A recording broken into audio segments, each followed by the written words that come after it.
Hi, I'm Chan Yingzhen. In this video, got three major objectives will be covered, which is exploring combination, permutation, and recurrent relation, and practical application of combination and permutation. Then is practical application of recurrence relation.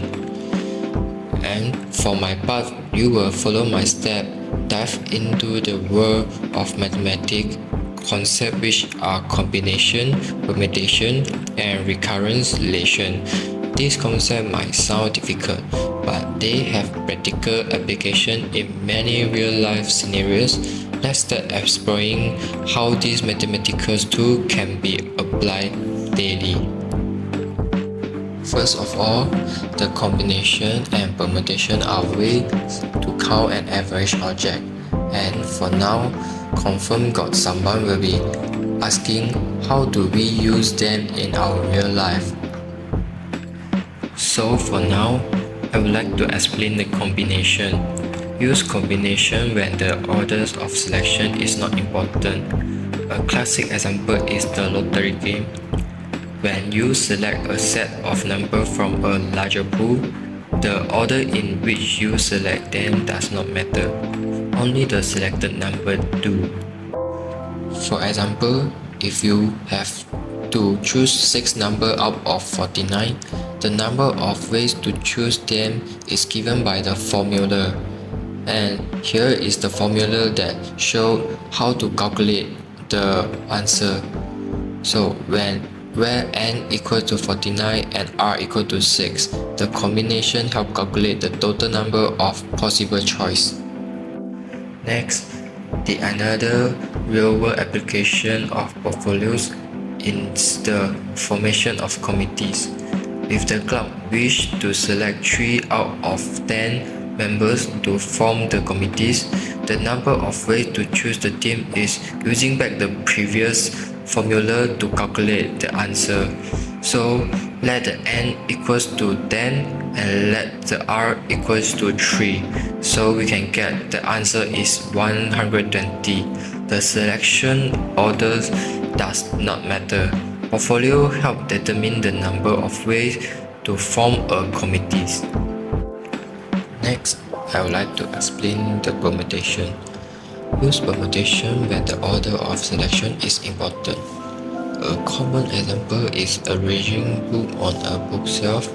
If you have 5 books and want to know how many ways you can arrange them on a bookshelf, arrangement can come into play. The another example is password generation. When creating a password, character order matters.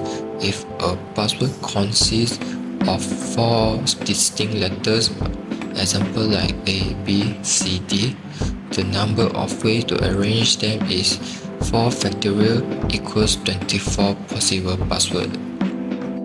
And now, we will come to the another part of which is practical application of recurrence relation.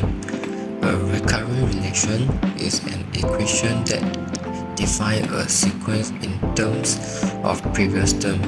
They are widely used in computer science, economics, and other fields. Both are the real-life example of recurrent relation. In computer science, recurrent relations are used to analyze algorithms, especially recursive algorithms. For example, the time complexity of the well-known merge-sort algorithm can be expressed using a recurrence relation. This helps us understand how the algorithms perform as the input size increases. Next will be the economics. Recursion relationships are used in economics to model various processes such as population growth, interest calculations, and economic forecasting. For example, the future value of an investment can be calculated using a recurrence relationship that takes into account interest rates and the current value of the investment. Last but not least is the population growth. Recursive relationships are also used to model population growth. If we know the current population size and growth rate, we can use recurrence relationships to predict population size in future years. This helps plan resources and infrastructure for the growing population. That's all on my part. These references are related on my topic, which is how I can get the information or details to complete both of the tasks or question in this topic.